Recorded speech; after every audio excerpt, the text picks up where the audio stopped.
It was a rainy day during my second year of high school. My classmate, Sota Mayuzumi, slipped on the stairs of the pedestrian bridge and broke his right ankle. The next day, Sota showed up at school with a cast on his right foot, leaning on crutches.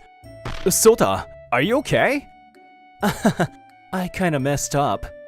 For almost 2 months afterward, Sota was forced to live with crutches. Since there were no elevators in the school, just moving between classrooms was a struggle. Worried, I stayed by his side most of the time, helping with daily tasks and anticipation in events. Thanks, man. If it weren't for you, I don't know what would have happened. It's nothing. We're friends. It's only natural. Afterward, Sota and I went to different universities. We grew apart, but we stayed close until graduation. Then time passed, and I, Iori Yanagawa, turned 29. I currently work as a sales department head at a company called Scat Data Systems. Iori, I want to ask about this document. Sure. What's up? She's Miyako Damasu, a colleague who joined the company a year ago, and is also my girlfriend. Miyako apparently broke up with her boyfriend who worked at another company a few months ago. Her ex's personality was truly intense. He was usually cheerful, but when drunk, he would raise his hand to Miyako. I thought it was my fault, so I put up with it. But I just couldn't take it anymore. As she spoke tearfully, all the employees in the sales department, including me, sympathized. And I was one of them. One day during a break, I approached her, concerned. Miyako, I heard about what happened. It must have been tough. Yes, but thanks to everyone listening to me, I feel calmer now. You're all so kind. Glad to hear that. Here, this is from me. Is it okay? It's nothing. I may be a guy, but if you ever need to talk, feel free to come to me anytime. Thank you. From that day on, I started listening to Miyako's troubles. As she opened up, my desire to protect her grew stronger. Every time we talked alone, our bond grew closer, and after she confessed, we started dating. However... why does someone like him get to be with Miyako? Since then, things started to change with my colleagues. Yosuke Katsuki began making sarcastic remarks toward me. Although he was the department head, his constant bragging and sarcasm made him unpopular in the department. It seemed that he had feelings for Miyako, but there was no need to care about Katsuki. We continued dating without paying attention to him, but soon, I started feeling uncomfortable. Iori, there's something I want to ask. Could you buy this for me? Let me see. 10 million? Isn't this too expensive? Miyako, isn't this something you buy for birthdays or special occasions? I'll get it for you later. Just, think about which one you want the most. Miyako backed down when I said that, but perhaps she was upset, as we gradually grew distant after that. In parallel, Miyako started ignoring me and spending more time with Katsuki. Hey Yosuke, there's a restaurant I want to visit on the way back today. Of course! Miyako's insincere attitude made me uncomfortable, but we had only been dating for about a month and had only gone on 3 dates. My feelings were cooling down, and I decided to let the relationship fizzle out naturally. But then, a few days later, something happened. I feel like I'm being watched. What's going on? When I went to work that day, the atmosphere in the office was strange. Then, on my way to my desk, I was shocked to see Miyako, crying and talking. Miyako? What happened? I thought you were a kind person, Iori. You're the worst, to hit Miyako when she was heartbroken. I never thought you were such a terrible person. What? What are you talking about? I didn't say that. Then are you saying Miyako is lying? Look at how much she's crying. I tried to explain, but the employees sympathized with Miyako's fragile tears. They started whispering, saying I thought he was such a nice person, and what's going on with him? Could it be that Miyako's ex-boyfriend? She said he would hit her when drunk, but maybe that was just a lie she used to gain sympathy. 2 weeks later. The stress of being isolated in the office had built up to its breaking point. I had completely become a harassment guy, and Katsuki was treated like a hero. Walking through the cold night streets, hopping from one izakaya to another, I had never hated myself for not knowing how to look at women more than I did now. Which store should I go to next? As I looked around aimlessly. Hey, could it be Iori? A man came running from across the street and called out to me. Wait, could it be Sota? Yeah, it's been a while. Since high school, right? Oh, we haven't seen each other since we went to different colleges. Do you know each other? Yeah, he's my classmate, Iori Yanagawa. And this is my colleague, Chiaki Kisaragi. Nice to meet you, Kisaragi-san. Nice to meet you, Yanagawa-san. It's an honor to meet you. By the way, Iori, you seem kind of down. If you want to talk, I'm happy to listen. Sota's kind offer made me decide to go with him to a nearby izakaya. I poured out all my frustrations, letting the alcohol take control. Why did things end up like this? Aww, I can't hear this without tears. Iori just wanted to help that woman.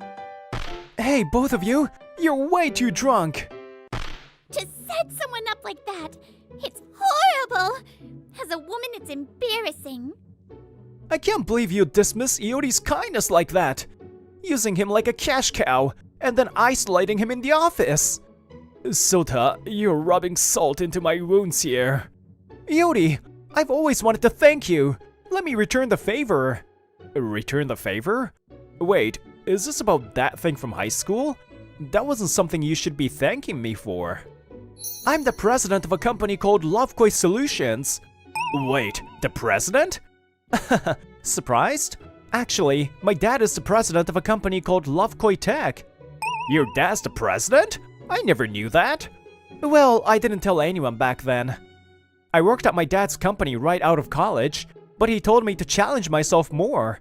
So he made me the president of a subsidiary, Lovekoi Solutions, last year.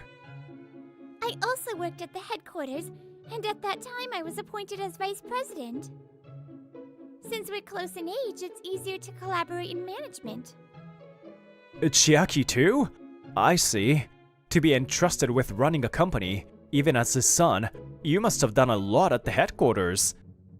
Not that much. So, what do you think, Iori? It's still a small company with only about 30 employees, but everyone gets along well. I can guarantee no one in the company will try to sabotage you. There are still a lot of things like handovers and company matters, so I'm not forcing you, but what do you think? Of course, I'm really happy. If I can, I would love to work with you, Sota. I'll talk to my company tomorrow, so can you wait a bit? Great! I'll wait for your good answer. The next day, I immediately submitted my resignation and had a conversation with my manager. Although my manager regretted my departure, she understood the situation and accepted it willingly. I'm sorry. I've been advising everyone, but my influence wasn't enough. After completing the handover and a month later, I started working in the sales department of Lovekoi Solutions. There was a lot to relearn, which was tough, but sales was something I was used to, so I quickly became an asset and contributed greatly. Just like Sota said, everyone gets along well here. Since it's a small company, I had the chance to talk to almost everyone, deepening my relationships with them. Working together with the kind people, the emotional scars from my previous job gradually began to heal. By the way, Sota, Chiaki, are you two dating?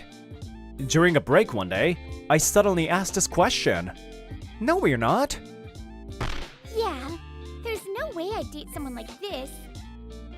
Did you have to say it like that? Because this guy uses a Velcro wallet for his personal life. Velcro? Wallets don't matter as long as money's in them. I can't believe that sense of yours. When we went to eat together, the sound of the Velcro was so loud. It was honestly embarrassing, totally a no-go. Did you have to say all that? Well, to be honest, I've been busy lately and have barely had any personal life, so I'm not thinking about relationships right now. Chiaki is a trusted work colleague. If I'm being honest, she's a reliable vice president and a comrade. You two might actually be more suited to each other than I am with her. We? Come on, you two are both so capable. Jackie, you like people who can do their job, right? Boss, you didn't have to go that far. That's right, Sota. It's not about romance or preference. We're just work colleagues, so stop making such a big deal out of it. Wait, Chiaki-san? No, never mind. Oh, what's this? Once I started seeing her as a woman, I found Chiaki, who was capable and kind-hearted, more attractive. I think I might like Chiaki-san. It seemed that Chiaki too started becoming more aware of me because of Sota's words. After that, we began going out for meals together on weekends, and gradually grew closer. Welcome back, Iori! Can I talk to you for a bit? Half a year after joining the company, I had been promoted to sales department head. When I returned from an outside meeting, Sota approached me. Hey, what's up? I just wanted to talk about something. Sota seemed more serious than usual. I followed him to another room to continue the conversation.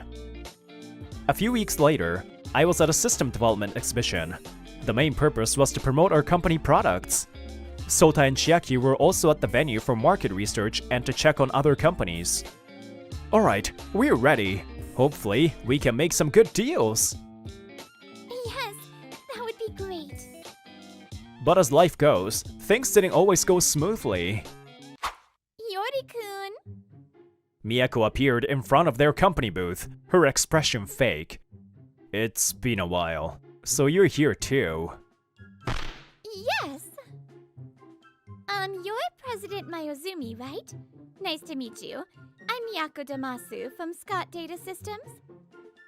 Well, thank you for the polite introduction. You know about me, it seems. Of course! You're the capable president of a rapidly growing company. Actually, our company had been steadily building a solid reputation, and President Sota had become a hot topic in magazines and media. Sota was introduced as a young and skilled president, plus, he was handsome. It was likely that Miyako was interested in him for that reason. By the way, I didn't expect you to be working here, Iori. President Mayuzumi, I'm sorry to say this, but I don't think he's suited for your company. Oh, why is that? Actually, I dated him once, and his true nature is that of a cowardly, controlling man. He expected me to serve him just because I'm a woman. I thought he was a nice guy, but I'm sure his true nature will show at work, and he will cause trouble for you. That's enough. I see. So you also slandered him at your previous job like this. No, President Mayuzumi, you're being deceived. You should decide how to handle this before it becomes irreversible. Iori is my benefactor. Huh? I've had people come at me because of my family, so I can easily spot those with ulterior motives and kept my distance. But among them, Iori was the only one who helped me without any hidden agendas. He was just a classmate, not trying to use me in any way. Back then, Sota and I didn't really have any interactions. We only exchanged greetings at most. At first, I thought he might be some sly guy, but he wasn't like that at all. I can say for sure after watching him until graduation. Sota. Well then, could we at least exchange contact information? I saw you on TV the other day, President Mayuzumi, as a young challenger. I've always thought you were really handsome, President. It seemed like Miyako had a particular fondness for Sota, and even as her mask was slipping, she wouldn't back down. I just remembered. I've seen you somewhere before, and I've been trying to remember where. I finally figured it out. You go to a host club, don't you? Eh?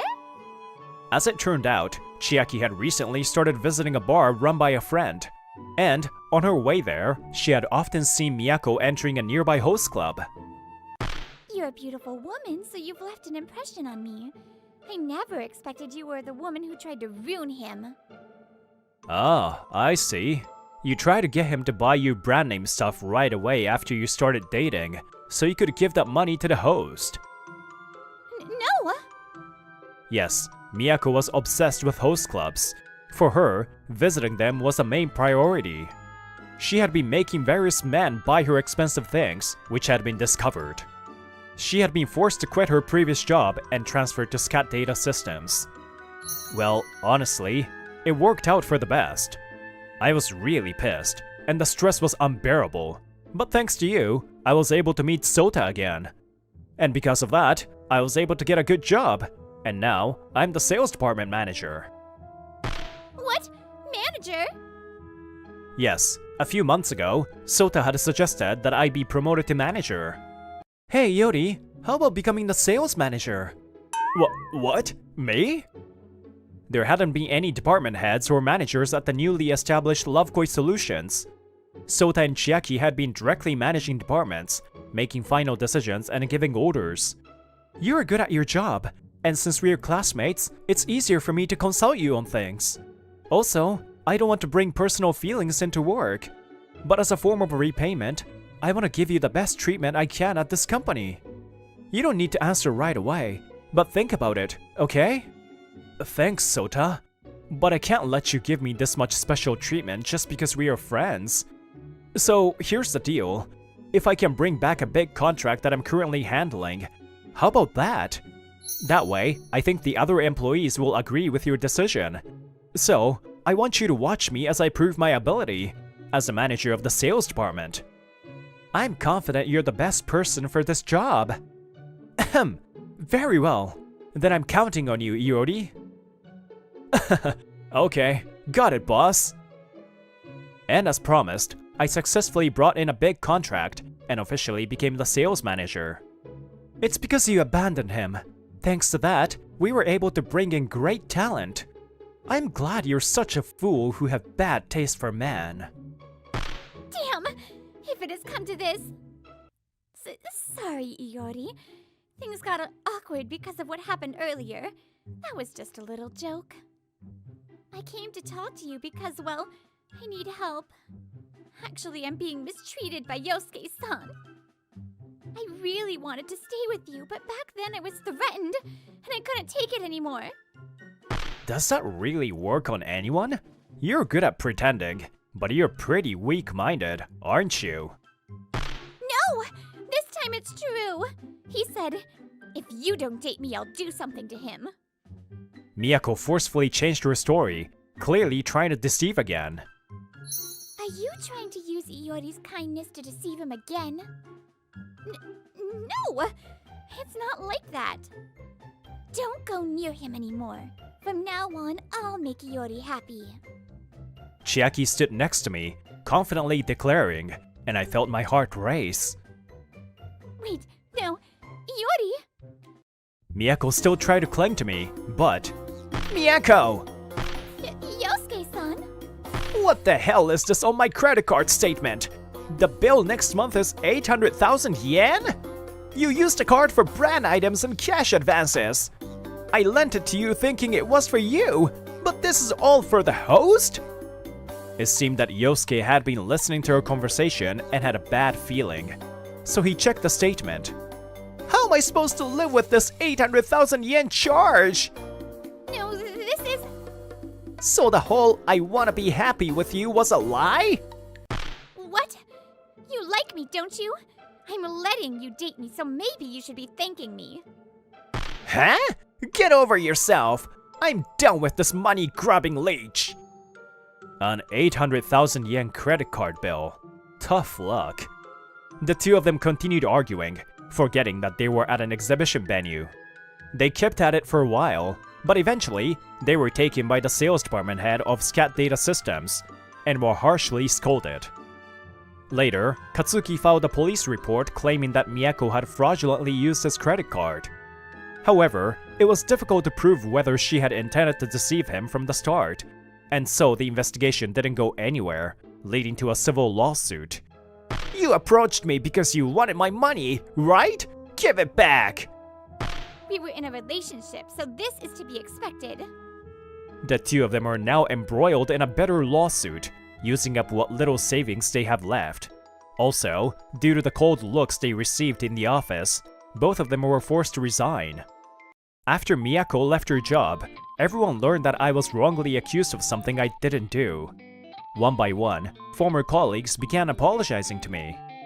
The sales department manager at Scat Data Systems also called to apologize. I'm so glad you found yourself a wonderful workplace. I need to work hard too to create an environment like yours.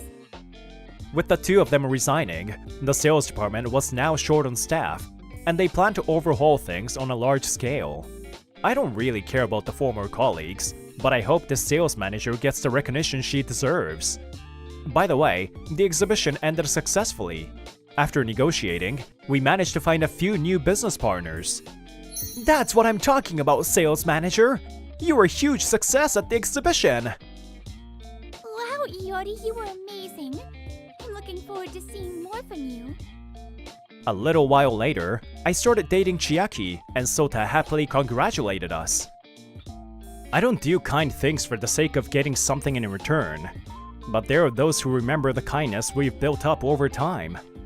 The reason I'm able to work happily here is because of Sota and Chiaki. Thank you. I'm glad you came to this company, Iori. Kindness given to others will always be returned somewhere. Maybe the world is made in such a way.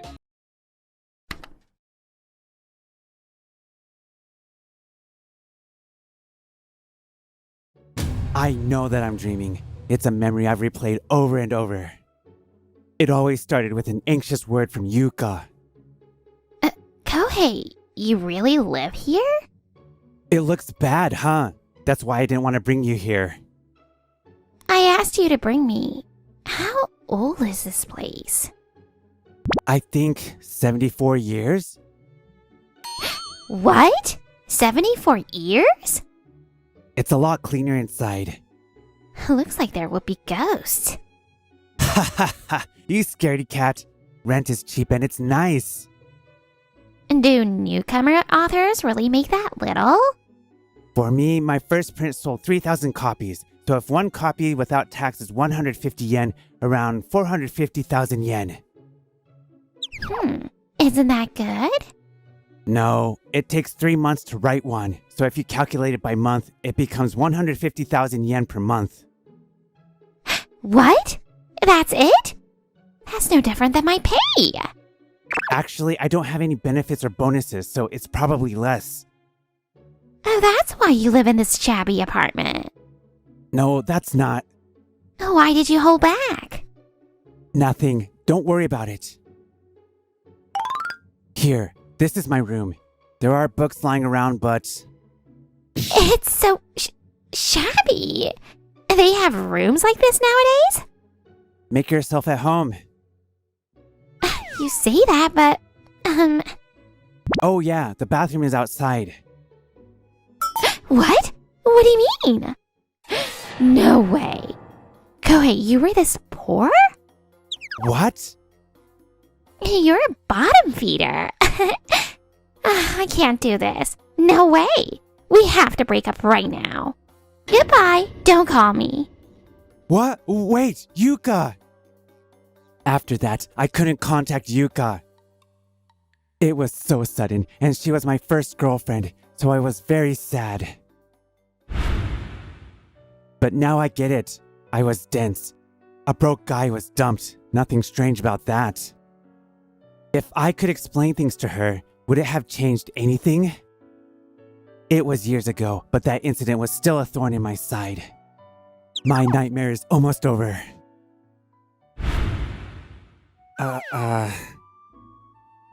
Are you awake, Sensei? You were groaning. I feel out of it. I think I have a fever. My cold got worse. You probably worked too hard on your writing. Writing until you pass out. You're crazy. Be grateful. If I hadn't come, you'd still be in front of your computer. My bad. By the way, didn't I put a chain on my front door? You didn't respond, so I came in. Did you know that if you shake the window frame, it comes off? Well, it's a shabby place. I'm Kohei Yazaki, 27. I'm a writer, kind of. This trespasser is Kyoko Tsuji. She's 24 and an alleged fan of mine. Also, she's my neighbor. Okay, Sensei, I made porridge. Eat some if you can. Porridge? What's in it? Love and nutrients. I see. It should be good then. I slurped a little. It had supplements in it, but it wasn't bad. You're eating it. I don't think you tried to hurt me. Kyoko cared for me like she was my wife, but she called herself a fan and never asked for anything more. Kyoko was stepping into my space physically, but emotionally, she kept her distance. This weird relationship was surprisingly comfortable to me now. I'll drown the editor that pushed you this far, though. In what ocean? Now, Yumizawa-san didn't do anything. What's scary about Kyoko is that she might actually do it. I haven't had any ill will toward Yumizawa, but maybe I should be careful. Later, I finished my manuscript, so I met up with Yumizawa at a restaurant. Normally, we met at my room in Love Koi Apartments, but there was the threat of drowning. I received your manuscript. Thank you, Yazaki-sensei. The other manuscript will be done soon. No, Yazaki-sensei. I heard you caught a cold. You should rest. You're not a newbie anymore. You don't have to write so desperately. This is just who I am, and that place gives me ideas. If you get really sick, it'll be for nothing. Your fans will be sad. I'm worried for you as a fan. I can't ignore it if you say it like that. Pass. You survived. Kyoko was next to me. It'd be nice if she didn't say anything weird. Wait, she already did! Who are you? She ignored what was said. Maybe it didn't process. I'm his neighbor and his #1 fan. Neighbor? A young woman like you lives in that apartment? Yeah, the security sucks, so I like it. Love Koi. That is not the sentiment of a young woman. Anyway, now you know that Yumizawa-san is not evil, right, Kyoko-chan? Yeah, you're right. A fan of yours can't be evil. Yumizawa-san, she's a fan of mine, but I was thinking of how to explain. You guys are close. Is she your girlfriend? Girlfriend? I'm just a fan. Kyoko seemed flustered. Really? You seem close. Oh, Kyoko-chan's sense of distance is all wonky. When we first met, she found my place from my social media and came to see me. 3 years ago, was it? Before I realized it, she was living next to me. I was surprised. Is that okay? She's not a bad person. You're very forgiving. You live in that Love Koi place. By the way, there's going to be a company trip next month. Would you like to go? Company trip? I'm not a part of your company. We want the writers and the editors to get closer. That's the goal of this company trip. Realistically, there will be team building and observations. I see. Then I'll go. If I get better. Rest well and get better. Thank you. The editor-in-chief wanted to meet you. I'll contact you later. Yumizawa-san bowed and left. It was just Kyoko and me now. Editor-in-chief, like that Nagata? 35 years old, single, famous. Why do you know so much about him? I know all of your connections. I have to sync them if they're bad. You'll never have to do that. I didn't know how serious she was. I took her and left the restaurant. One day in October, my cold was gone, and I was at a famous hotel in Izu. It was a party. Many writers and editors were talking to each other. Yazaki-sensei, you came. How are you? I'm great. I'll send the next manuscript soon. I'm looking forward to it. Yumizawa went to say hello to another writer. That looks like Kyoko. Nah, she wouldn't. I heard a familiar voice behind me. Wait, Kohei? It was Yuka. She was dressed up. I hadn't seen her in years. It was like she jumped out of my nightmares. I couldn't speak. You're still writing. Did you escape that shabby place yet? No, Why is she here? I couldn't figure out what to say. What? You still live there? Yuka's face twisted. That's the thing about broke writers. Wait, why are you here? Do you write now? Of course not. I don't want to be broke. I'm on a date with a handsome rich guy. Rich? Handsome? Date? At this party? All these questions popped into my head. I'm sure a low-level author like you has never met him, but my fiancé is an editor-in-chief at 35. He makes a lot of money, unlike you. I had a strange feeling. Was she the type to say these things? Wait, editor-in-chief at 35? My bad feeling was right. Nagata came to see Yuka. Yazaki-sensei, long time no see. Long time no see, Nagata-sa. Yazaki-sensei? You don't have to call him sensei. He's some nobody author. Idiot! You don't know Yazaki-sensei? He's a mystery writer that sells tens of thousands of hit books. I'm so sorry, Yazaki-sensei. Nagata bowed his head. Yuka looked confused. Tens of thousands? Wait, how much? Let's say 20,000 books. At 150 per book, it'd be around 30 million. He has around 10 best-selling books like that. So, you get it? Kyoko-chan? So the person I saw earlier? How did you get in? The publishing company's security is nothing. I hacked in earlier and put myself on the list. Who does that? What do you think? I look like I was invited, right?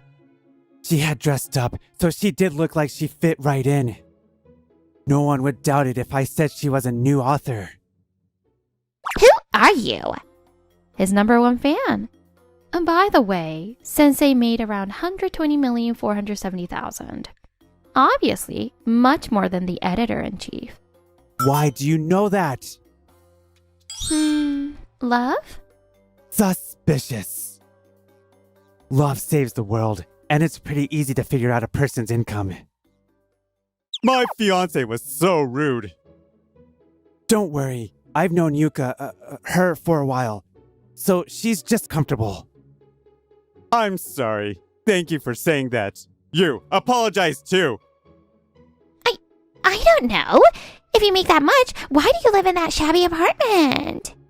Shabby? Love koi apartments? You're dumb. That's like holy ground. Holy ground? What do you mean? Major author Daigo Yazaki worked on all of his stuff there. Yazaki Daigo? You don't even know Daigo Yazaki? He's a major author that's won a mushroom prize. He sells millions even now. He's my dad, Daigo Yazaki. I decided to live there because of my dad. It's old and small, but my father's work started there. Why didn't you tell me? Sorry, I tried to, but I hesitated. I had nothing back then. I didn't want people to think I only got to be an author because of my dad. I said it. I felt relieved. I felt the thorn in my side loosen. But the Yuka in my memories and this Yuka. Then your family? Yes, rich. According to my research, assets over 5 billion. Kyoko answered coolly. I wanted to ask her how she knew info even I didn't know, but it was Kyoko. It made sense. Yuka looked upset. She turned around and left. Wait! I'm so sorry. I'm fine. Go after her. Thank you. I'll repay you for this. I breathed out. I turned to Kyoko. You said those things that way to upset Yuka, huh? Oh, that girl was a money monster. Always asking how much. I fell silent. I had my thoughts about how Yuka came off. Whatever. What are you doing here? I was worried. Why are you answering with a question? Still, this usual banter made me feel better. Afterward, the party went smoothly with no troubles. Some time passed after the party, and I was writing in my apartment like usual. Someone's here. I headed to the door. It's too soon for Yumizawa to come. Yuka, why are you here? Kohei, I'm sorry. Yuka apologized. Unlike before, she spoke in a friendly tone. There was a great misunderstanding between us. I think we can start over. Please, let's get back together. Huh? What are you saying? It was so sudden. It took time for me to understand. Aren't you engaged to the editor-in-chief? Oh, it doesn't matter. We met before I met him. That was a crazy reason. I knew it. Gold digger. Go away, you're bothering him. Huh? Don't talk to me. You researched his family's assets. Yuka glared at Kyoko. You're here for money, aren't you? That'd be nice. I liked Sensei because he was a broke author. That way, I could take care of him. Kyoko grinned darkly. Yuka fidgeted. But he isn't. I'm not worthy of him. So I'm a fan. What are you? Yuka was overwhelmed by Kyoko's strange aura. Most people couldn't step into Kyoko's world. I was used to it. Kyoko isn't good at being equal. I like that about you. Kyoko fell silent with an expression I hadn't seen before. I turned to Yuka. We've been over. Sorry, Yuka. Yuka glared at me, but she finally realized it was too late. She left Love Koi dejectedly. As her figure grew smaller, her influence in my life grew smaller too. Goodbye, Yuka. I couldn't see the real Yuka. I had chances to see it. I felt the thorn in me fell out. Afterward, Nagata broke off the engagement. An anonymous letter about Yuka had reached Nagata.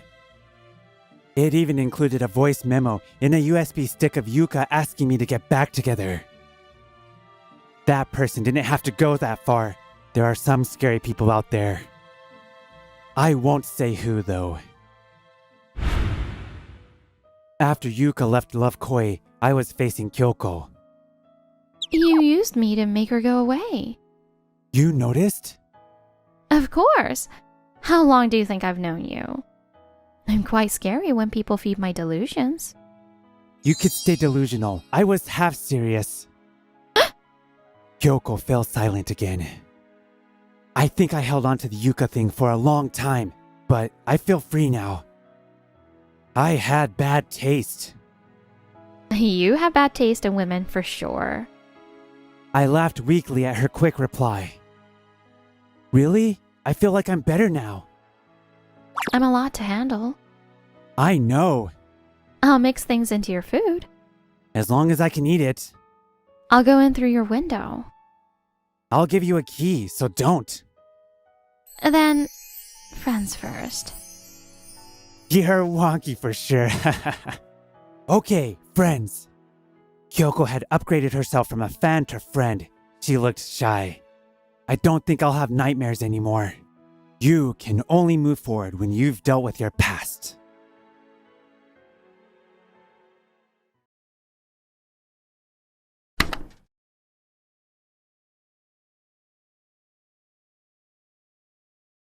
Huh.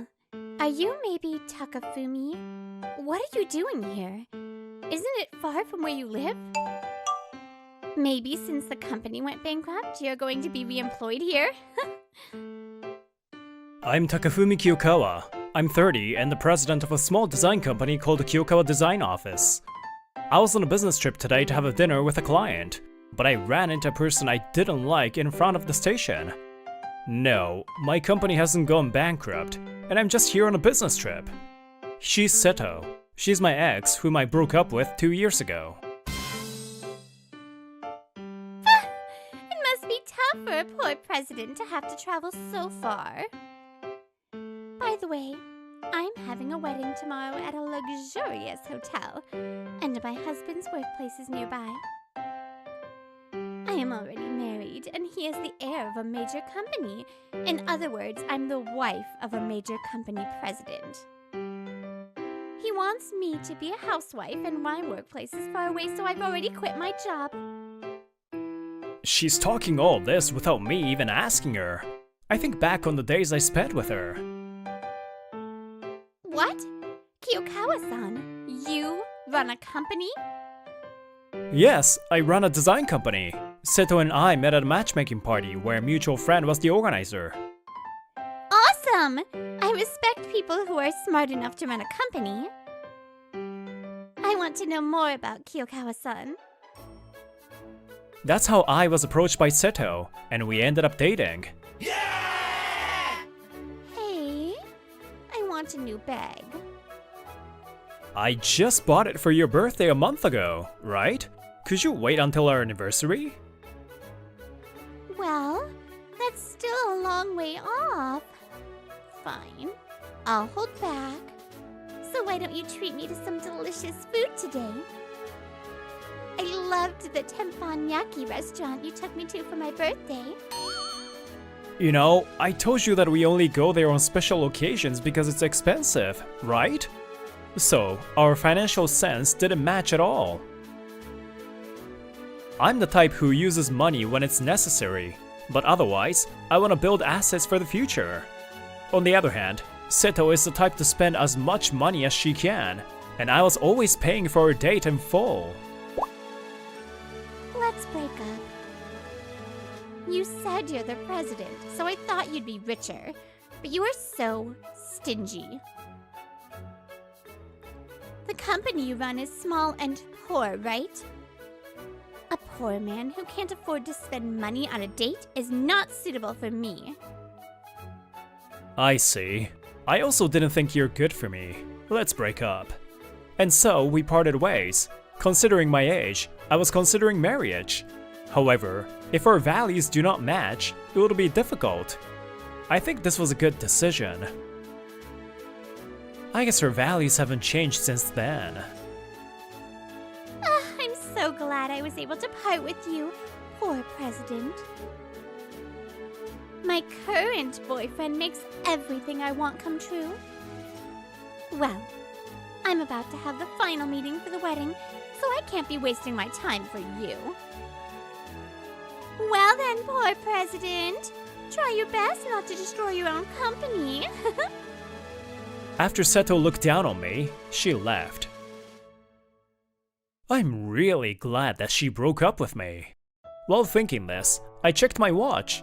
There was still time until dinner time. I was planning to ask Seto if I could meet her again, but I completely forgot. I lost touch with her, so I probably wouldn't have a chance to talk to her again. I take out my smartphone, regretting that I didn't talk to her properly earlier. Hello? What happened, Takafumi? Sorry, are you good now? I had some time until the dinner, so I thought I would like to hear your voice. Yeah, it's okay. I was just thinking of taking a break. The person I called was Haruka Soma. She's my girlfriend. I see. Is work going well? Haruka is a popular handmade artist on social media. She makes a living by making miniature food keychains and magnets from home. Yeah, it's going well. But when I look at my products, I get hungry. I think I'll eat the hamburger steak that you made for me. Haruka's miniature food looks really delicious, but she herself can't cook at all. I think it's because of my kitchen that I can't cook well. No, your kitchen is standard, right? And my rice cooker and microwave are too expensive, which is why my cooking hasn't improved. How does that even make sense? Well, That's just a joke. But I'm really grateful to you for always making delicious food. Haruka was giggling over the phone, and I decided to ask her about the anxiety I had felt from meeting Seto earlier. Hey, Haruka, you always eat my home-cooked meals or the food from reasonably priced restaurants. Do you sometimes feel like eating at a more expensive restaurant? Huh? What's up all of a sudden? Let's see. Although she's confused, she answers seriously. You take me to a high-end restaurant on our anniversary, right? I'm grateful enough for that. Also, if every date was extravagant, I wouldn't be able to pay for the date. I'm also afraid of spending too much money. You see, I'm a sole proprietor. I become worried if I don't keep some money for emergencies.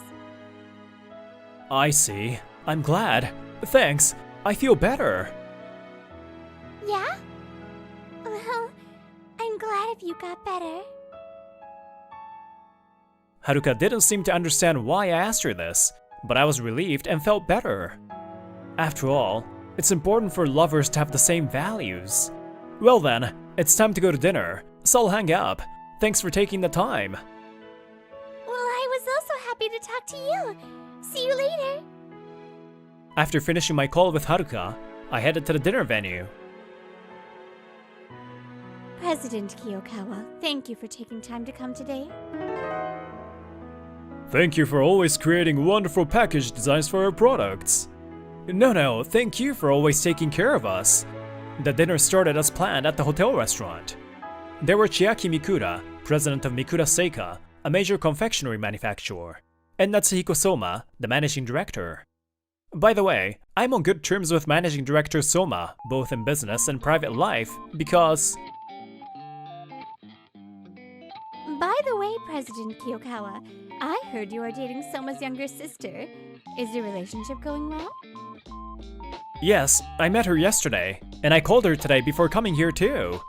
If you have any issues with my sister, please feel free to tell me. I hit it off with Natsuhiko-san from the first time I met him, and after we became close, I was introduced to his younger sister, Haruka. Even after Haruka and I started dating, Natsuhiko-san has always supported us.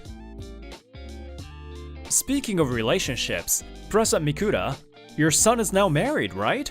Congratulations! Yeah, well, thank you. Actually, tomorrow is his wedding. Oh, really? I apologize for taking time out of your busy schedule tonight. I've never met President Mikura's son, and President Mikura told me that the wedding will be held only for family members.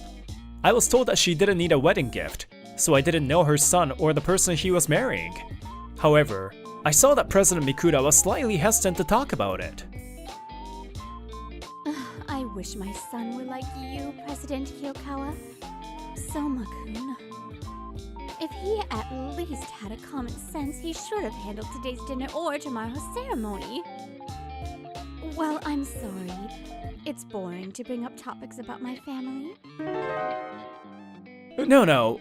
Oh, by the way, your company's new product. Our employees say it's delicious. As it became awkward, I changed the topic. After that, we had a good time together. Then, when the dinner was about to end, I said goodbye to President Mikura, who said she would stay at the restaurant to do something. Natsuhiko and I switched from work mode to private mode, and I was waiting alone in the hallway as Natsuhiko headed to the restroom.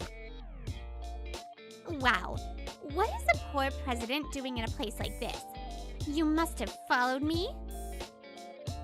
This is my second reunion today with Seto, who has an unpleasant look on her face. No, I had a dinner with a client at this restaurant. Really? This is a luxury hotel, where we will hold our ceremony tomorrow. I don't think it's a place where a poor president can come for dinner. Hey Seto, who the heck is this? The man who was accompanying her said so, looking down at me. Oh, Bonta. This is my ex, the poor president I talked about before. Oh, that guy who didn't pay for the date? A man called Bonta approached me. No matter how attractive Seto is, she's already my wife. Stop following her around. However, a poor president like you, unlike the next president of a major company like me, you probably aren't popular, so I sympathize with that. Apparently, this man named Bonta is the heir to a major company. I told you it was just a coincidence. Thank you for waiting, Takafumi-kun. Oh, why are you with Bonta-san? While we were arguing, Natsuhiko-san came back from the bathroom tilting his head. Bonta-san, Seto-san, thank you for inviting me to tomorrow's ceremony. Tse! Natsuhiko-san, do you know them? Takafumi-kun, you've never met them, right?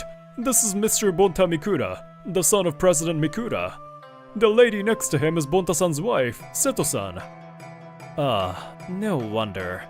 I can understand why President Mikura was gloomy.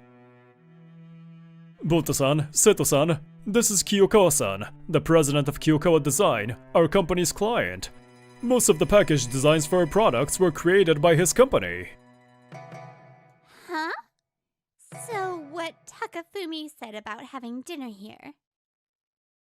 Yes, that's right. Until now, President Kiyokawa was having dinner with me and President Mikura. What about it? No. Nothing. Seto cringed with a pale face.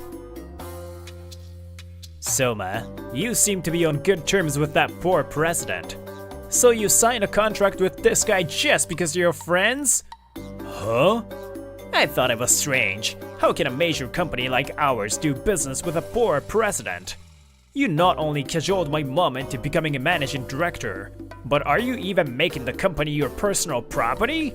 You little shit! I was appalled at his outrageous misunderstanding. Be prepared when I become the president. I'll kick you the managing director out of the company who only knows how to flatter my mom. And I will no longer do business with a poor president who is not suitable for our company. Just as I was about to argue back. Bonta and Seto-san didn't come for a while, and I thought the hallway was noisy, so I came, but... President Kiyokawa, I sincerely apologize for my horrible son's rude behavior. President Mikura hurriedly came from the restaurant and bowed her head. Apparently, President Mikura's business was to meet her son and his wife. Wait a minute, Mom. I just uncovered their fraud. Shut up, you idiot! President Mikura shut Bonta's mouth with a devilish look on her face. President Kiyokawa is a poor president? Stop joking around. He runs an amazing company whose designs have been awarded in numerous competitions. I asked his company to design our product packaging, and I can't believe how much our sales have increased. Yes, my design company is growing its business based on its proven track record. Our work in package design is particularly popular, and we're in high demand from various manufacturers. In other words, I'm not a poor president. I just didn't have the same financial values as Seto. Also, it is a big mistake to say Soma-kun is only capable of flattering the president. The reason why Mikura Seika has been able to grow so much is because of Soma-kun's work. When he was in the product planning department, he came up with a lot of ideas and produced hit products one after another. In the sales department, his wide range of knowledge has helped us acquire many new customers. He's excellent, and I really wanted him to work there forever, but he is the next president. So, I asked him to become a managing director early so that he could take over the company smoothly. Huh? Wait a minute, Mom! The words that came out of President Mikura's mouth made Bonta's face distort. Our company has always been run by members of our company, and I'm the only blood relative of you. Why am I not the next president? Why are you suddenly handing over the company to someone else? Why? Bonta, are you seriously asking that question? In response to Bonta's question, President Mikura's once calm expression becomes distorted with anger again. It's all because you suck. Being rude to clients, making mistakes. How much trouble do you think you have caused to our clients and our company? Even now, to avoid you causing troubles, I only delegate simple chores to you. The next president? Keep dreaming, you idiot. The reason I decided not to invite our clients to tomorrow's wedding is because of your attitude. I was careful not to be rude to our clients at the ceremony, but you! That's... Ignoring Bonta, who couldn't say anything more, President Mikura bowed to me again. Despite the possibility of bumping into my son. It was my fault for choosing this place as a venue for our dinner. I apologize again. No, even though I didn't know the circumstances, I was the one who asked you to meet me. I believe that you're not at fault, and I hope that you will continue to do business with us. I am truly thankful for your generous consideration. Soma-kun, I'm really sorry about my horrible son. It's okay. I would appreciate your continued guidance. And we parted ways. I saw off President Mikura, who said, "I'll rediscipline my bad son and his wife." I stayed at the hotel and checked out the next morning, but... Good! You were still here, Takafumi. Huh? What are you doing? Aren't you having a wedding here today? Just before I left the hotel, Seto called out to me. I'm thinking of breaking up with Bonta. That's why I want to get closer to Managing Director Soma. Takafumi and Managing Director Soma are good friends, right? Please give me his contact. What do you mean that's why? It's impossible anyway. It would cause trouble to my client. While I was appalled, Seto made an even more surprising suggestion. Fine. In that case, Takafumi, please take me out of the wedding today. Huh? Now, Takafumi, the truth is you still love me, so you won't give me the contact for Managing Director Soma, right? It's okay. I know. I found out that your company is an excellent company. If that's the case, I wouldn't mind you at all. In fact, wouldn't it be romantic to dramatically run away from the wedding venue and get back together? Like in a movie. Seto is going beyond crazy. My mouth twitches, but I manage to get the words out. I can't. I'm dating Managing Director Soma's younger sister. Huh? So, does that mean you will eventually become a relative of the president of Mikura Seika? Well, if things keep going like this, I guess so. That's cheating! Why do you always get the good deal and not me? I was deceived by Bonta that he was the next president. Don't you think I deserve some help? Seto, do you really think I haven't noticed? Huh? Seto, who was having a tantrum, shuts down at the sound of my cold voice. You stole my watch and bag just before you broke up with me, right? Only the expensive things I kept in the back of the room. At that time, the only person who entered my room besides me was you. Since there was no evidence that the room had been ransacked, the possibility of it being a thief was low. What are you talking about? Can you prove that? I can't. So, I think I'll file a police report and have them investigate. Huh? No, isn't that a bit overreacting? What are you panicking about? You didn't do it, right? Well, I don't know if the police will properly investigate such a small incident that happened 2 years ago. But it seemed to have a great effect on Seto. Sorry, I did it. But I've already sold them on a flea market app. She easily confessed. I see. Well, I don't expect the items to come back. But if you don't want me to file a report, Swear to me. Pay me for them, and never come near me and managing director Soma again. Got that? Yes. Understood.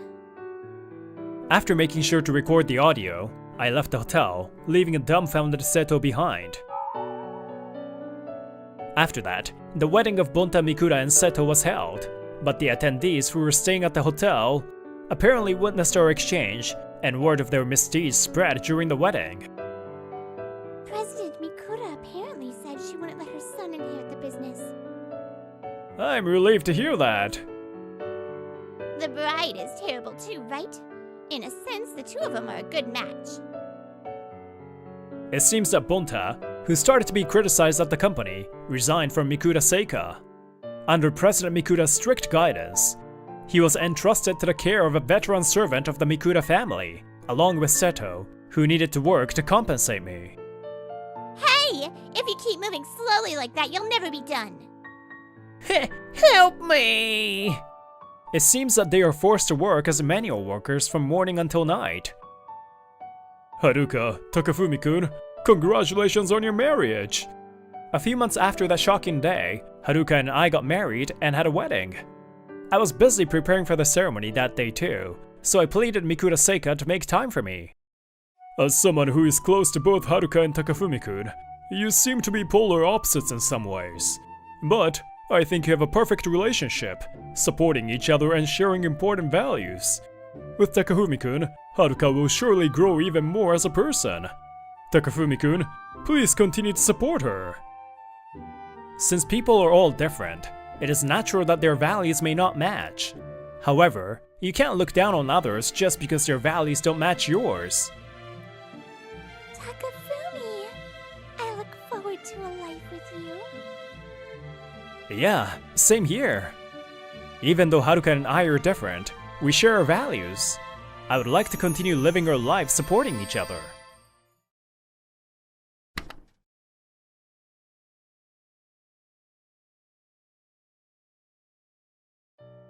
Well, what should I do?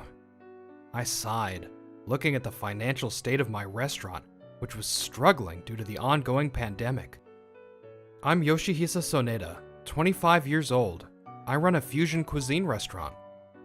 Well, at least there's a reservation today, I guess. In our peak, we had a lot of part-timers, but now we've cut back to just 2. Good morning. Yuji Fukumasu, the college student working part-time today, arrived. Manager, I need to talk to you about something. Sure, what is it? Yuji hesitated, as if waiting for something. Then, someone popped their head in. Good morning, Yoshihisa. Kotoha, what's up? Why are you here at the restaurant so early? This is Kotoha Nikai, 26. She's my girlfriend. I'm about to talk with Fukumasu, so if you have something to say, please wait. No, I'm here for the same thing. Huh? We're dating now. What? Yuji-kun, you were saying you got a job offer at a big corporation, right? So you get it, right? No, I don't get it. It's better to be with him who has a stable income than with the owner of an unstable business like you. Sorry for having a bright future. So, things might get awkward with the manager and all, so I'm quitting my part-time job. Thank you for everything. Stunned by the harsh reality, Fukumasu boldly declared his departure. The two of them left through the employee entrance. I watched them go, dumbfounded, before realizing I have no one to work the floor for today's service. And we have a rare reservation today. What am I supposed to do? You shouldn't even be open. Just close up for the day. I shook off such evil whispers. As if my business wasn't struggling enough, if I lose the trust of my customers, it's over. Amid the chaos, I finally found one possibility. That's right, Shimozono, if she's available. Shimozono Hikari is the last part-timer I have left. I quickly took out my phone and called. So that's it. I know it's short notice, but could you possibly come in? In my confusion, I ended up telling her everything, even about Kotoha, which I shouldn't have. But Shimozono listened to everything silently. Then... Manager, that's awful. Okay, I'll be there right away. she readily agreed to fill in for the shift. You seem sad. Manager, are you okay? About a month had passed, and the shock of the breakup had begun to fade. The restaurant was operating normally, except for 1 day a week off. And that was all thanks to Shimozono, who had been working almost full-time. Shimozono was such a good girl. Hey, don't treat me like a kid. Shimozono pouted, looking like a middle schooler, but Even though I look like this, I'm a proper college student. that's right. Believe it or not, she's a third-year college student, despite her looks. I know. Thanks a lot. Yeah, Shimozono puffed up her chest. That gesture was also strangely childish. The time I spent talking with Shimozono in the kitchen before opening was a good way for me to heal my broken heart. How's university going? I've already got all the credits I need, so it's fine. It's also good timing that it's before spring break. Thanks, but I've finally found a new part-timer, so I can let you go back to your usual shifts. You found a new part-timer? Why do you sound a little disappointed? It's nothing. It looks like I'll be able to finish training the new person during spring break. That's right. This time, we also hired a kitchen staff, so I need to do my best to train them. Kitchen staff?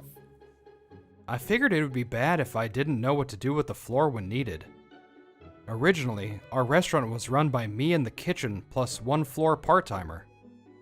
So I decided to keep an eye on everything, not just the kitchen.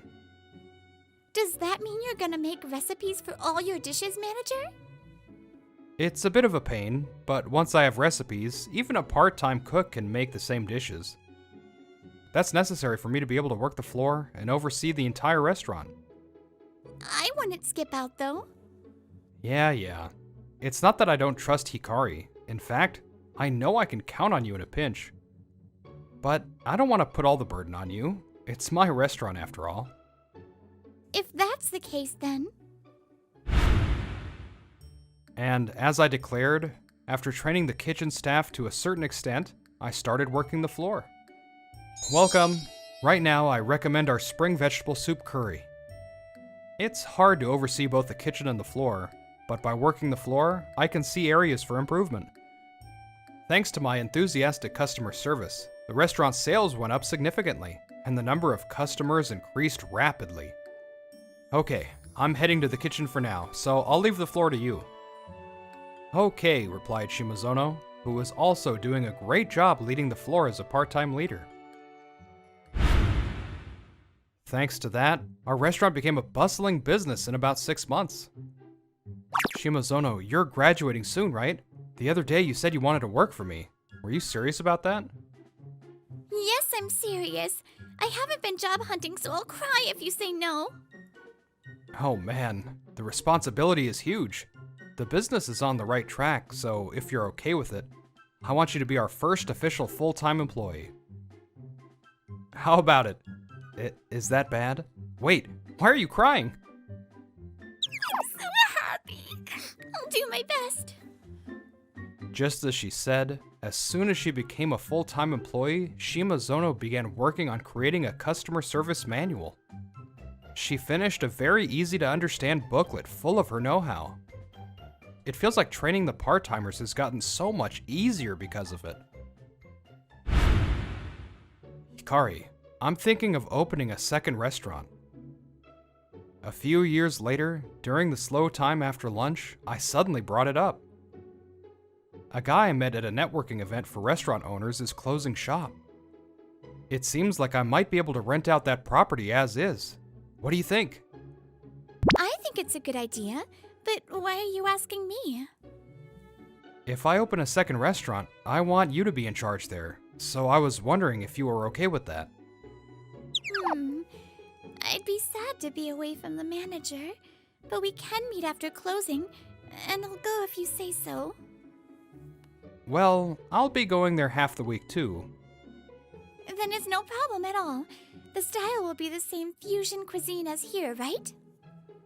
Yeah, but I'm thinking of changing the concept a little, like to a fusion izakaya. The property was originally an izakaya, and I think it would attract former customers too. I see. Even still, a second restaurant. It's become so big since when the manager was running the kitchen all alone. I did the recipes, Shimozono did the customer service manual, and the preparations for hiring people and expanding were complete before we knew it. Our sales have been working really hard too. Looking back, I think the turning point was when I hired kitchen staff so I could oversee the entire restaurant. I guess that backstabbing Fukumasu was useful in some way. While I was talking, the door chime announced a customer's arrival. Welcome! Oh, how cute. Are you helping out at home, little girl? Shimozono unexpectedly glared. About 40% of our new customers mistake Shimozono for an elementary or middle schooler. Haha, you're mistaken for a kid again. If I'm a kid, then the manager is a lolicon. Hey, that sounds bad. Oh, is that so? No, that's not it. She's an adult, and she's our assistant manager. Welcome to the fusion restaurant, Lolita. Don't just change the name of the restaurant. A few months later, while I was cooking in the kitchen of the second restaurant, Hikari came rushing in. Yoshihisa-san, Fukumasu is here as a customer. I was surprised for a second, but we're not really on a greeting basis now. So I said that, but Hikari continued. He's with a young woman. They seem pretty close. Is Kotoha here too? No, it's not Kotoha-san. Huh? Just come with me. Hikari pulled me to the entrance to the floor. We know them, so let's take a peek from behind. What do you mean? You'll see. When I peeked, Fukumasu was indeed sitting at a table with an unfamiliar woman, looking very close. Did he break up with Kotoha? Is Kotoha-senpai okay with this? That old hag was just a fling. You're bad, Kotoha-senpai. Always brags about you at work. Saying you are a promising man working for a big corporation. It's hilarious that she thinks she's a good match for me. I played with her a bit, then she took it seriously, and now she's a pain. Always talking about marriage. Didn't you like her before? Nah, she was originally my boss's girlfriend back when I was a part-timer at his restaurant. When she found out about my new job, she started hitting on me with a vengeance. So, I just played along. The sex was good, and I also had a sense of superiority over the manager. The manager must feel so pathetic. However, it was lucky that the connection led me to a young beauty like Nanami. I heard a crack, and I realized it was the sound of me clenching my teeth. Kotoha being deceived doesn't matter, but remembering how I was looked down on and how he bailed on the restaurant, my anger came back. Are you okay, Yoshihisa-san? Seeing Hikari looking worried, she had already taken out her phone and taken a picture of Fukumasu and his date. Good. Take a picture of them. Fukumasu and his date were chatting casually while eating their drinks and food. Come to think of it, the place I worked part-time was a fusion cuisine restaurant. Well, it wasn't as refined as this place, though. Sorry for not being refined. I also improve over time. But the food here is delicious, so I might come back again. I wanted to say please don't, but I held back. It's more convenient if he comes back. I'll make sure he regrets it then. That night, After 3 years, I sent the data Shimozono had taken to Kotoha's phone. The message was just one line. He's cheating on you. With this, everything was prepared. I'd make them both regret it. I smirked to myself. You little thief! Nanami, how could you steal your senpai's boyfriend? Kotoha-senpai, please calm down.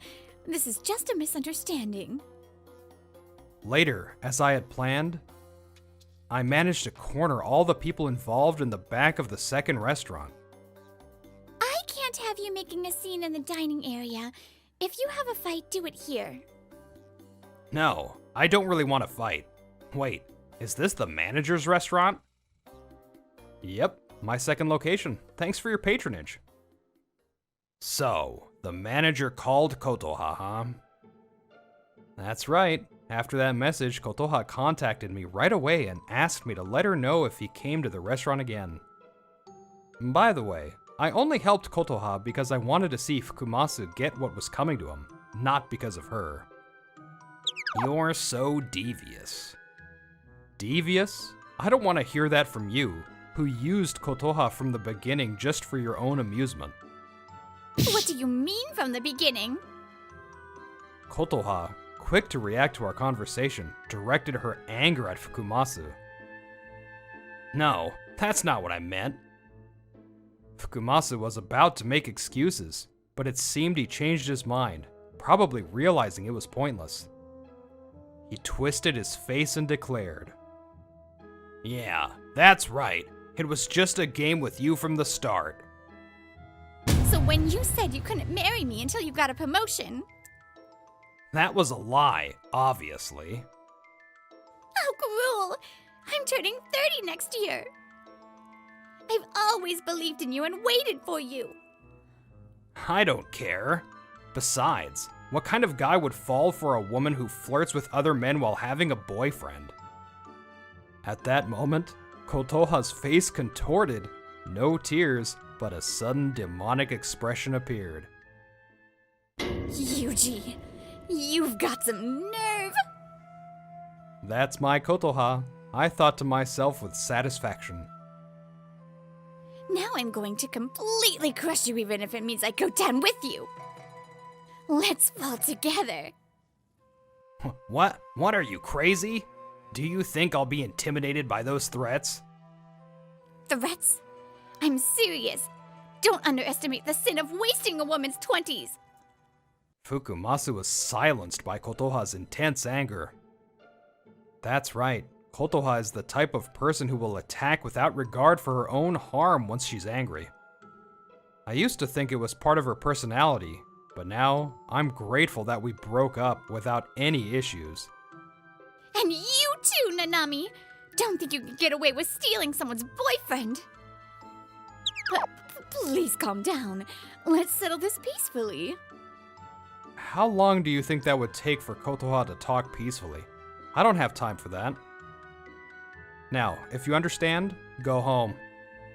The exit is this way.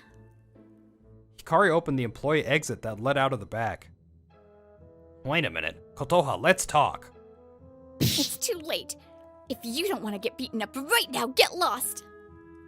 In the end, Fukumasu and his date left the back dejectedly. Huh? Kotoha, you can go home too. Thank you for letting me know. Kotoha, without any sign of leaving, thanked me with an unusually docile tone. I realized that I was blind. Yoshihisa is still so kind, and he's even expanded his business. Maybe I should have chosen Yoshihisa. The door slammed shut. Shimozono stood by the door, silently looking at me. Kotoha must not have seen Shimozono. A second restaurant? How amazing. You've changed so much. Kotoha paused dramatically, then took a step closer to me and whispered seductively. Hey, Yoshihisa, can we start over? To Kotoha, who was doing her best to be alluring. I immediately rejected her. Why? Why? Because it's just impossible. No, it's impossible. But you went out of your way to tell me he was cheating. Doesn't that mean you still care? And you let me cause a scene at restaurant.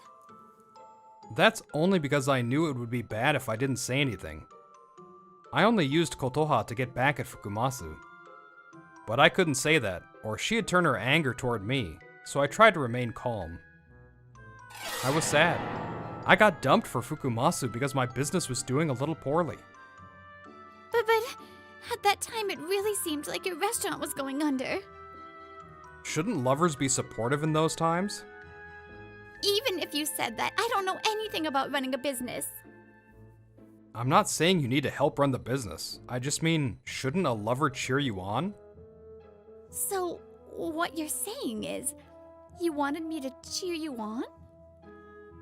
Yeah, I was depressed at the time, and I had some regrets. Then, Kotoha tried to use my opening to grab me, but that's all in the past.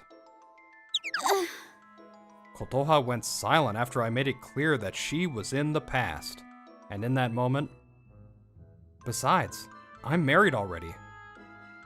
what? No way. That's a lie. There weren't any signs of that. Are you talking about a wedding ring? Nobody in a restaurant wears a ring. I mean, who is your partner? I pointed at Shimozono, saying, this one. Yes, I'm his wife, Hikari. A lolicon. No! Besides, she's only a year younger than Fukumasu. After carefully looking at Shimozono, Kotoha staggered backward. We've already had our wedding. We promised that we'd go on our honeymoon when the second restaurant gets a bit more stable. That's right. We're a married couple. We registered our marriage 3 months ago. No way! Kotoha screamed and then slumped, defeated. She was then led out of the restaurant by Shimozono and left the place dejectedly. Whew, it's finally over. Yeah, you did a great job. But weren't you going to tell Kotoha a bit more off? Well, if those two are going to tear each other apart, I'll let some things go. I'm sure Kotoha will make a scene. Also, do you really not have any lingering feelings? There's no way I would. Did you get worried? Just a little bit. You are the only one for me. Is it okay with me? Of course. It's you that I want. Otherwise, I wouldn't have said yes when you confessed, or proposed to you myself, right? Yeah. After that, thanks to the rumors from our customers, Shimozono and I found out about the aftermath of Kotoha's actions. Kotoha actually showed up at Fukumasu's company and caused a scene. And she sent them anonymous letters and made phone calls to harass them. I'm sure Fukumasu standing in the company took a huge hit. Also, I heard that she made his girlfriend at work quit her job. That girlfriend also had a habit of looking down on others, so I can't feel any sympathy for her. Kotoha herself is also in trouble with the police for her actions. It'll be hard for her to find a job or love around here. Her reputation has been destroyed. Rumor has it, she ran away from this area. I hope she'll keep it down for the sake of everyone she might hurt next. It looks like she played her role as planned. Yeah, she got what she deserved. A few months later, our second restaurant was stable, so Shimozono and I were in Hawaii for our delayed honeymoon. Right now, we're taking a break at a sports bar in Waikiki and having lunch. This is delicious. Let's make it at our place too. I'll steal the recipe. Ah, garlic shrimp. It wouldn't be bad to incorporate some Hawaiian flavors. It was a sports bar known for broadcasting games, but we were more interested in the food. Most of the ingredients are easily available in Japan too. Shimozono suddenly looked straight at me. Hey, why did you choose me? Was it because of my charming lowly body? No, I'm not a lolicon. After a sharp retort, I cleared my throat and calmed myself. I proposed to you because you have always been devoted to me. Yes, I'm devoted to Yoshihisa. Unlike Kotoha, who changes partners depending on her situation, I don't want to live like that. In richness and in poverty, to love and cherish, to comfort and help. For as long as we shall live, I vow to be true to you. Ah, that's exactly it. A rolling stone gathers no moss. If you keep changing your goals and jumping from one thing to another, you won't end up with anything in the end.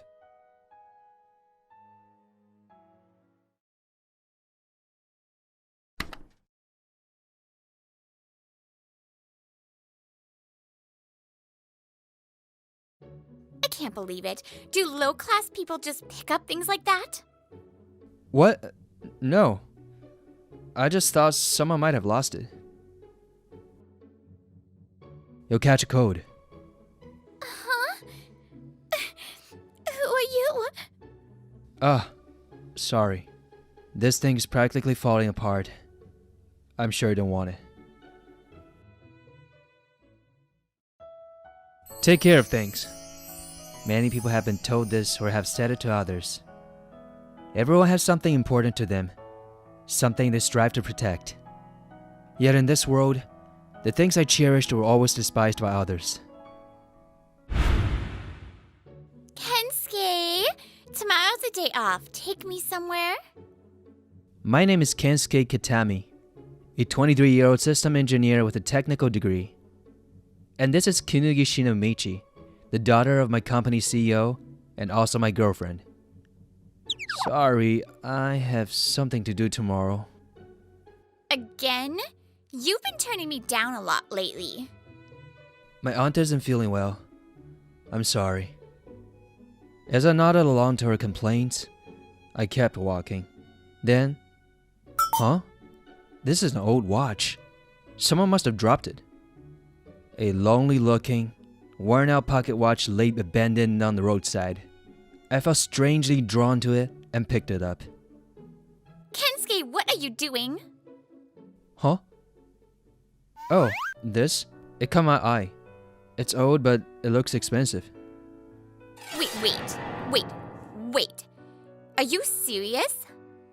Did I say something weird? She looked utterly disgusted.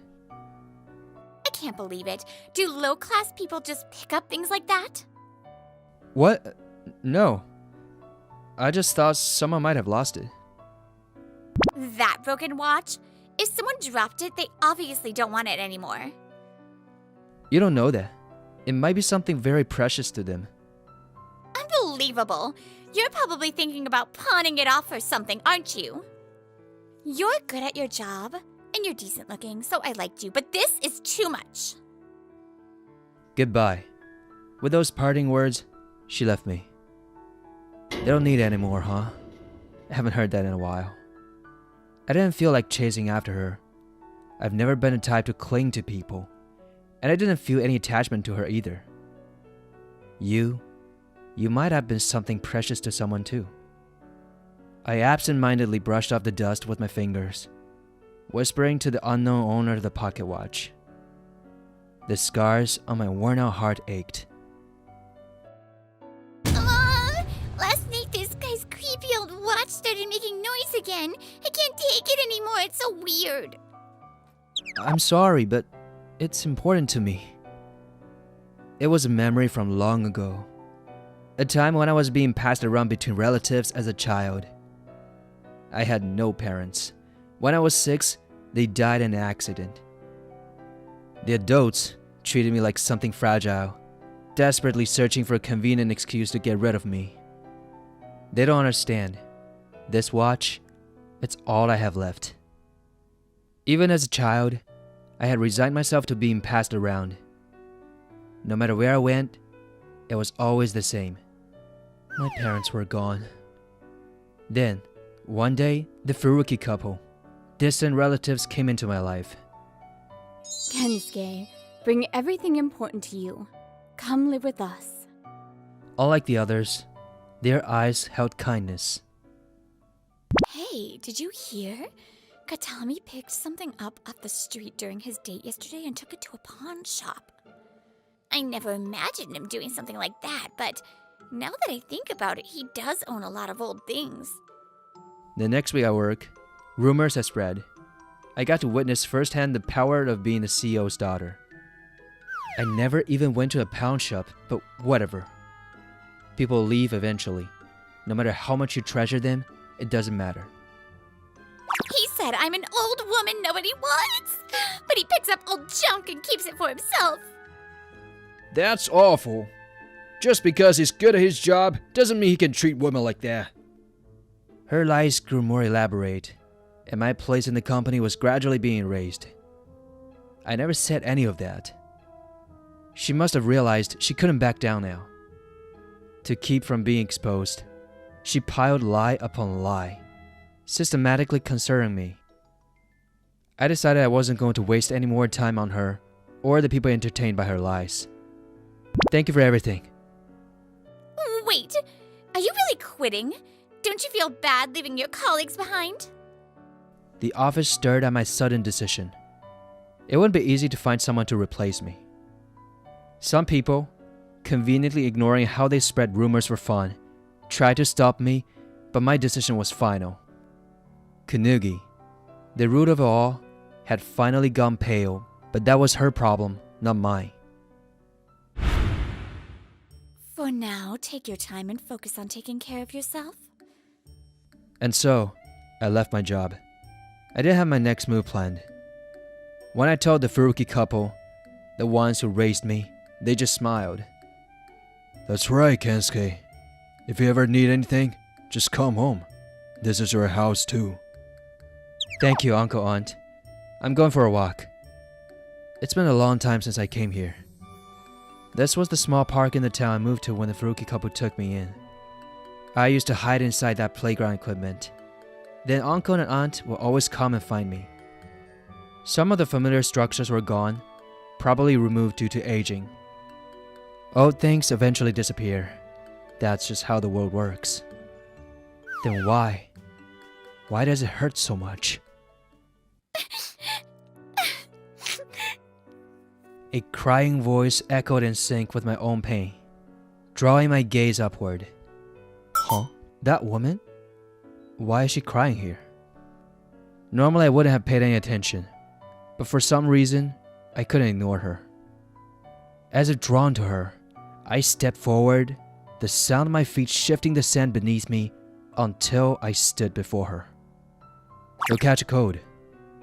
Huh? Who are you? Just a passerby. Here, wipe your tears.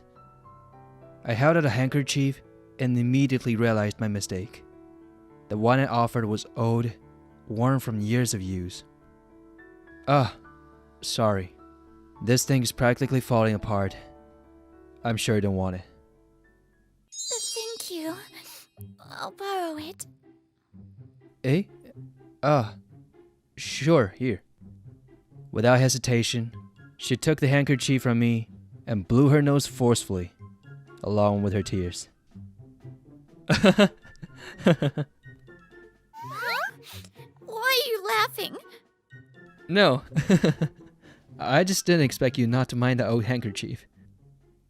A laugh welled up, along with a slight hint of tears. Her reaction made me happy. I don't mind at all. Why would I? Well, it's pretty worn out, isn't it? I've been using it for over 20 years now. Most women would probably think it's dirty and not want to use it. 20 years? That's vintage. Huh? Aww, that's so romantic. For 20 years, this handkerchief has wiped away so many things, hasn't it? Oh no, and now my tears and snot have been added to its 20-year history. I might pass out from this excitement. She's a peculiar one. And look, you repaired it. It's been truly cherished. Oh, Actually, I just attended the demolition of my childhood home today. It had been abandoned for years and the deterioration was severe. It made me really sad. That's why I was crying here alone. It's kind of silly, isn't it? Ah, I understand. I thought I understood her loneliness, the emptiness she couldn't put into words. We talked for a while, and before parting, we promised to meet again soon. Come in. Please step inside. This place is... The woman I had met, now properly introduced as Tsukihime Hewa. She brought me to this workshop. She was 25 years old and had recently started her own business. She worked here as an antique restoration specialist. A new face. What kind of craftsman are you, mister? I wouldn't say I'm a craftsman exactly. Oh, really? I'm Tamaki Ryoichi. Call me Laichi. He paints and restores artwork. He's a craftsman like me, but in a slightly different way. It seemed this place was a gathering spot for various artisans. They restored and sold antiques, operating as a collective of independent professionals. I'm not sure if I'll be any use here. That day, my small act of lending a handkerchief led Tsukihime to invite me to join this company. What are you saying? There's no one better suited to work here than you. Huh? You love old things. No matter the reason, that's what matters to me. I just couldn't bring myself to throw away the things from when my parents were alive. That's wonderful. They're precious keepsakes. They protected your heart, didn't they? People always talk about impermanence and letting go of attachments. But honestly, I think it's sad when beautiful things disappear completely. In an age where minimalism is all the rage, shouldn't there be at least one place that values preservation? Don't you think so? Looking at her smile, the pain in my heart, which had long been festering, suddenly felt a little lighter. Yeah, I do. Tsukihime, please let me work here. Huh? Of course! I'm looking forward to it. And so, I joined the workshop as Tsukihime's apprentice and learned restoration techniques. But I also wanted to be useful right away, so I leveraged my skills to develop a management system.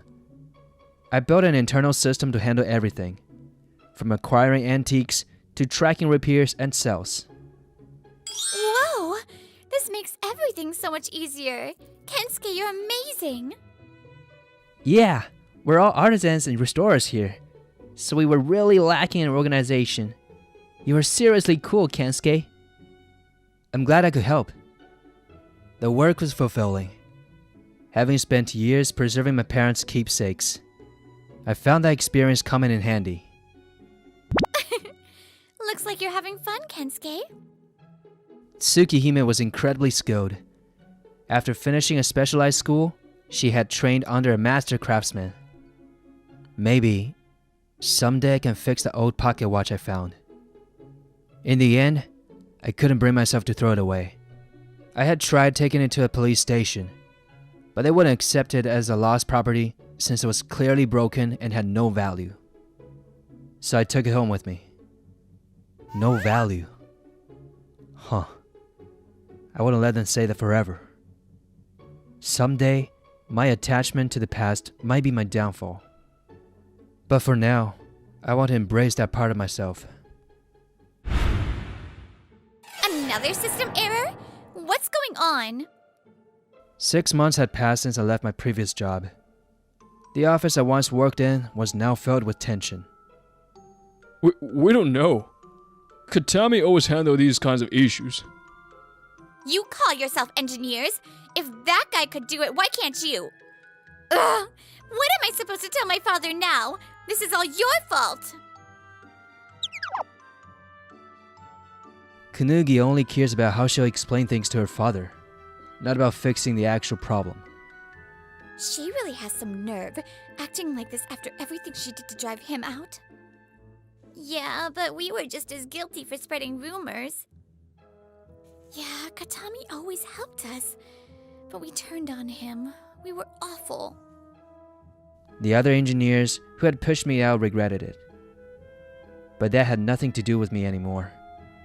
I held no lingering attachments. Ugh! This is so infuriating. Why do I have to deal with this crap? It's all his fault for quitting. I'm going crazy! Damn you, Kensuke Katami!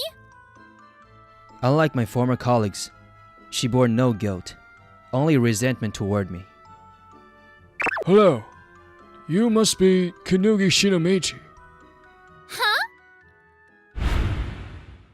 Unaware of the chaos of my old workplace, I was out drinking with Tsukihime and Tamaki.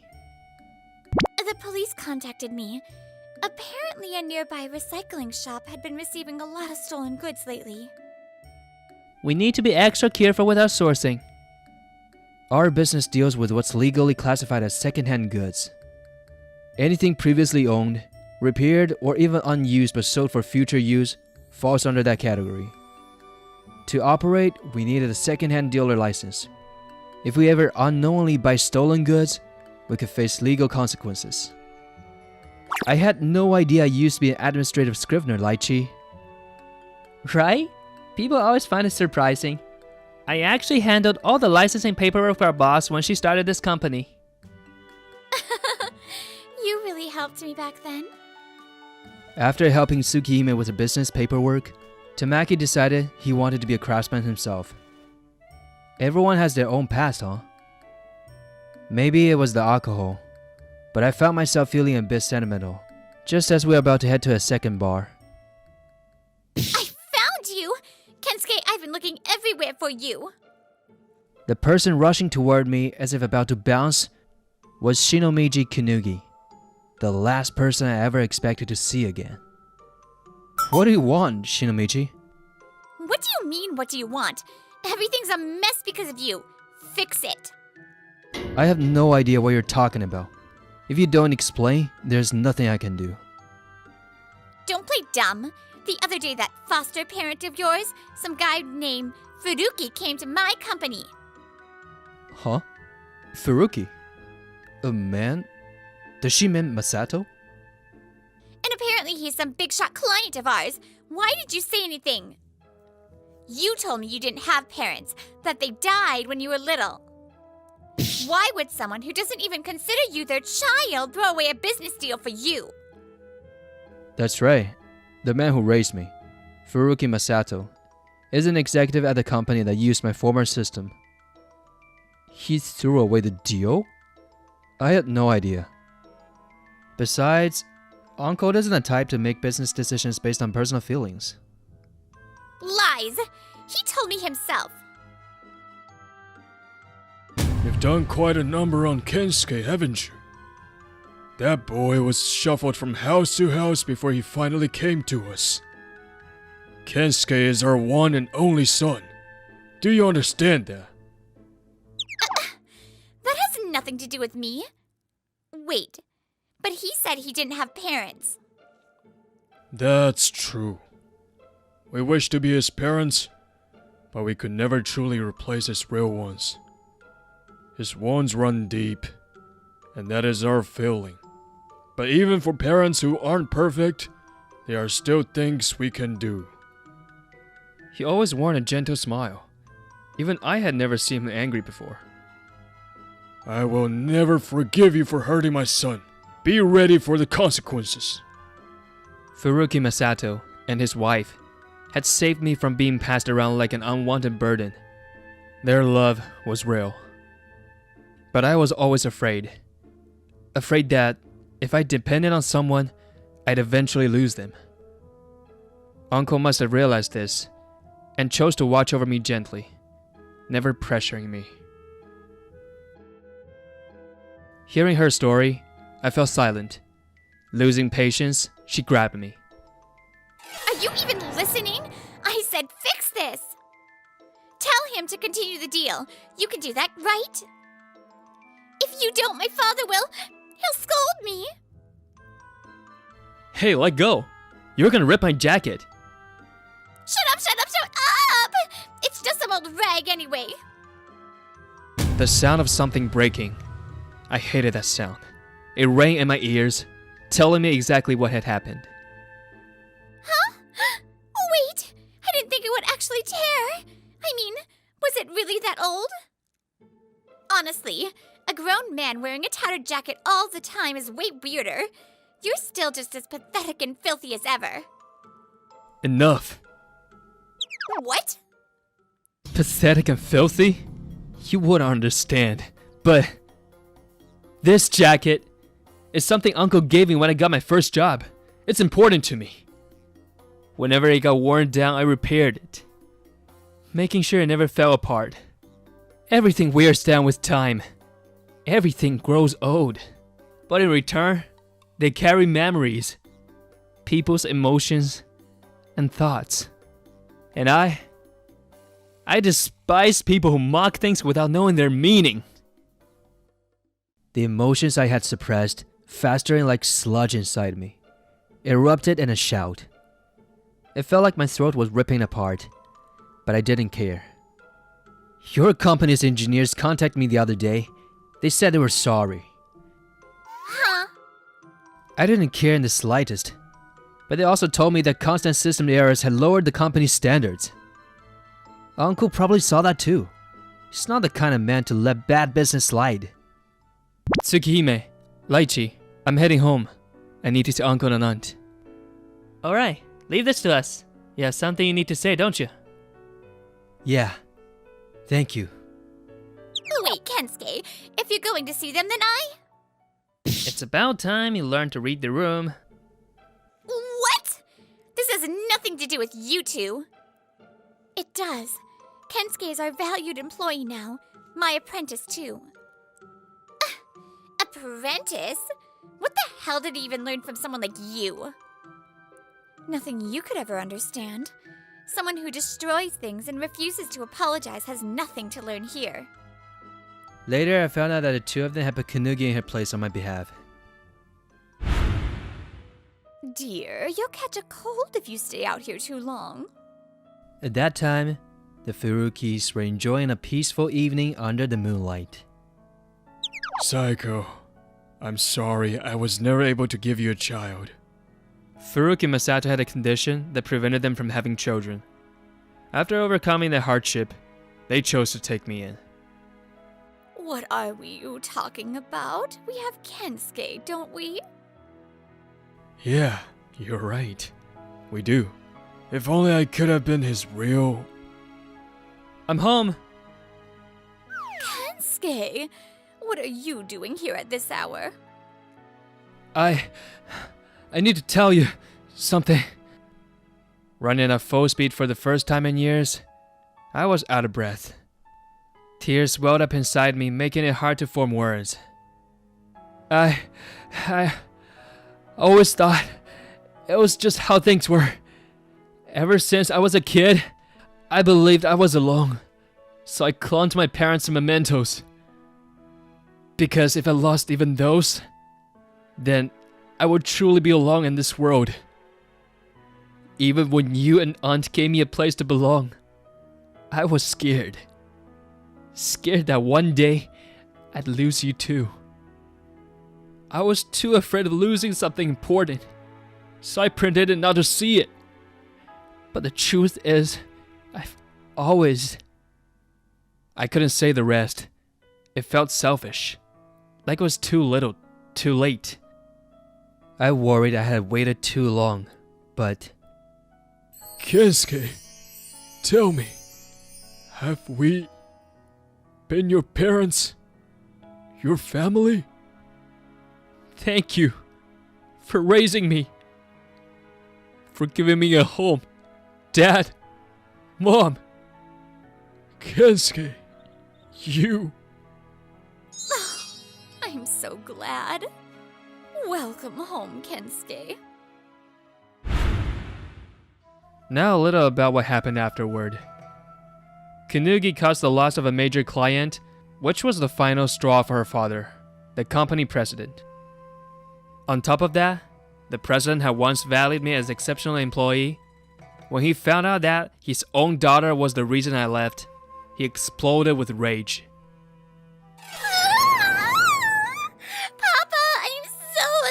story. After being disowned, she also lost her job and resorted to reselling goods to survive. Ma'am, these items are stolen property. We cannot buy them. Huh? No way. Please do something. She ended up in trouble when she unknowingly stocked stolen goods, only to be rejected when she tried to sell them. If someone unknowingly buys stolen goods, they may be protected as an innocent third party. But in this case, the store reported it to the police. All the stock she had purchased was confiscated, and since she had been reselling without a proper antique dealer's license, she was held legally accountable. As for me, it's working! I attempted to repair the pocket watch I picked up that day, and I succeeded. Being able to restore it with my own hands filled me with so much joy that I couldn't help but shout. It really is. That's amazing, Kensuke. I knew you had a knack for this. Excited Tsukihime, or rather Hawa, hugs me tightly from behind. Since then, we started dating and became a couple. Well done, Kensuke. The time that had stopped has finally started moving again. I did it! Now, no one can say it has no value. The ticking sound of time and resuming felt strangely exciting. Probably because I had finally moved forward from my past. I had once clung to relics of my parents' time, trapped in the past. But now, I could finally face the future. Even if objects imbued with memories disappear, it's okay. Because I've realized I can carry all of them within my heart.